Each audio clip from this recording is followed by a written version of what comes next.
Hi, Pattie Simone here, and we're at the ASJA Conference in New York City, and I'm delighted to be talking with Laurie Lewis, who is actually a published author, and she has 2 books. She's going to tell us about why she's here and about her books as well. So thanks for taking the time to chat. Well, thank you, Pattie. So my main book is called What to Charge, Pricing Strategies for Freelancers and Consultants. It's now in its 2nd edition. I published the 1st edition in 2000, which of course was pre-recession. Right. And I'm very glad to say that the strategies in this book held up through the recession. The 2nd edition came out last year and it has already won awards in 2 contests. It's actually won 3 awards in those 2 contests. It recently placed first or tied for first place in the business category of the Reader's Views Awards, and also came in 2nd place in the writing category of the same contest. And in November it came in as a finalist in the business writing category of the USA Best Books Award contest. So the thing that's so important to me and exciting to me about that is that the award grantors are recognizing that freelancing is a business. Yes, and we had mentioned that previously, but I think it's really important to highlight that it's just because you're a solopreneur doesn't mean that you're not operating a business. And as you pointed out, obviously with having this book and having it be in its 2nd edition, there's a real need to have people understand how to negotiate, how to fix their prices so that they are actually getting paid for the work that they're doing. That's right. It's extremely important and something that no matter how many years you've been in business, every now and then you need a little reminder to price your services correctly.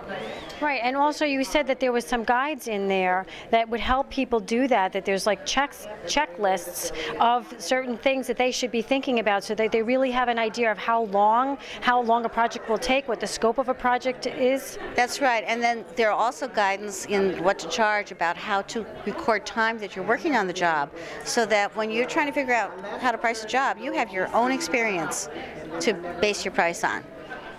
And that's very important because traditionally women have a problem with undercharging. Wouldn't you say? I mean, I know it's not just for women, but a lot of times people have trouble with that issue. Not only do women in general, but freelancers in general have trouble figuring out what is a fair price for their work and convincing their clients that it is a fair price.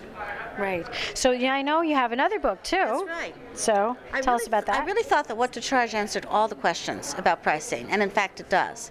But panicked freelancers have been calling me over the years and emailing me and saying, I just spoke to a client about doing a job and they want a price right away and I don't have time to read a whole book, so what do I do? So that's why I wrote the 2nd book. It's a quick guide to freelance fee setting. And it's sort of like a checklist format, questions to ask you to understand the job better, ways to evaluate different methods of pricing, and a few tips on negotiating. A lot more detail in this book in What to Charge, which goes into a lot more detail about the entire pricing and business management aspects of freelancing.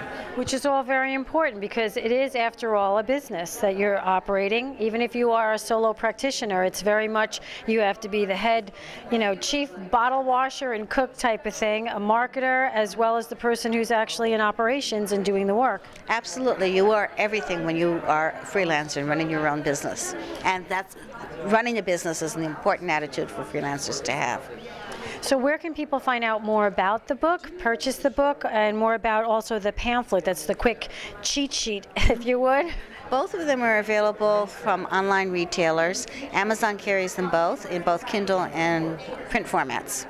Okay, and do you have a website that they can go to visit you and find out more about you and what you do and also the books? They'll find out a lot about me on my Amazon page, so they can just go straight there. Okay.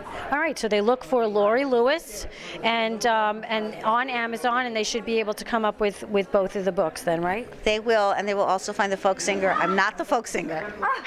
Okay, so don't mistake her for the folk singer. She's the freelance expert, pricing expert. Laurie Lewis here at ASJA in New York City. Thanks for taking the time to chat. Thank you, Pattie.